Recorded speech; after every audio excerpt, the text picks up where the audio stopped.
चली तनी देखी न कि मोकनिया में काम धंधा चलता कि ना। रे बड़बो बड़ा घुसिया है बड़ा काम करे में बहुत ठिठई कट। अरे बाप हो बाप बुढ़ारी में। अरे ई का हो ई का दशा बनवले बारो। अरे बाबा फगुआ आइल बा फगुआ एगो टोन ओन छोड़ी आ त लो एगो टोन छोटनी। अरे बाबा अरे एकरा ले सबले टोन पुआ खइले रह का हो आज ये जन हो बसियौरा पुआ की आवाज हो। हां अरे एगो टोन ओन छोड़ी अच्छा सुनो तो एगो छोटनी। हां अरे कुकुर घूमे खोरी खोरी ए गोरी। ई का हो ढोलक बेस ह बेस।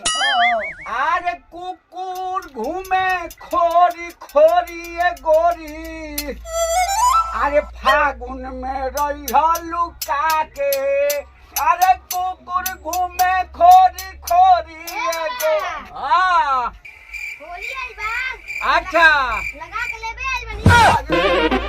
तक पहुंचा रे ना जाके 18 से 22 खोजे बजावत रहे बुढ़ऊ से लेबे का लेबो। अभी लगा के होली आई बा। अच्छा आशीर्वाद लेबे लहो। बाबा अच्छा अच्छा तो ठीक है अपने को ठीक है कर। आ जिया जाकर अमर हो खा हमारे लेखल अमर हो खा। जा जा जा जा जा लगा 18 से 22 में बजे आय बाजे दिन। हां अले गइलू सकेत गलियन में सकेत। अरे बाबा हां बड़ा मस्ती ले तरह होए बा फगुआ के आज तो मस्ती हम लोग तो दादा लियो। हां अरे बाबा अरे पाँच ए बाबा ना ए बाबा अरे मत फाड़े पाइट बाबा बिना चोटिए के पास अरे बिना चढ़िए के बारे मत फरे।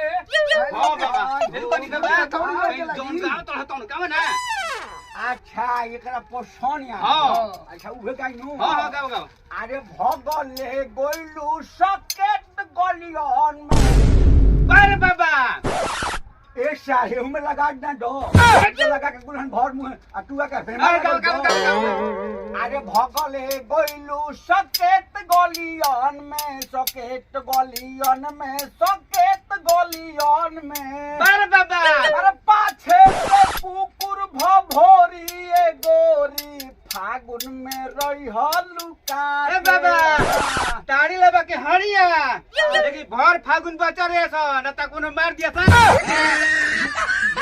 बहुत बदमाश छोड़ होई बहुत तीर छोड़ पाई। छोड़ बनी गांव में नंबर 1 अरे बेटा में भेटा लगा। अच्छा गाव गांव में नंबर 1 छोड़ असली मौसम पर टूट ना ना गाव आज हम का गई गाव त लारदार फगुआ को त छोड़ो अच्छा देख हम गावत नहीं। हां आहा तब बड़ा गजन होता है शंभू बाबा। आरे बंगला में उड़ेला अभी आया हो लाल। दिया फ्रूटी लेबा की खंभा अरे सरवा दलाल ने हमरा के चाही ढाबा। ये हमरो सली बाबा। अरे बंगला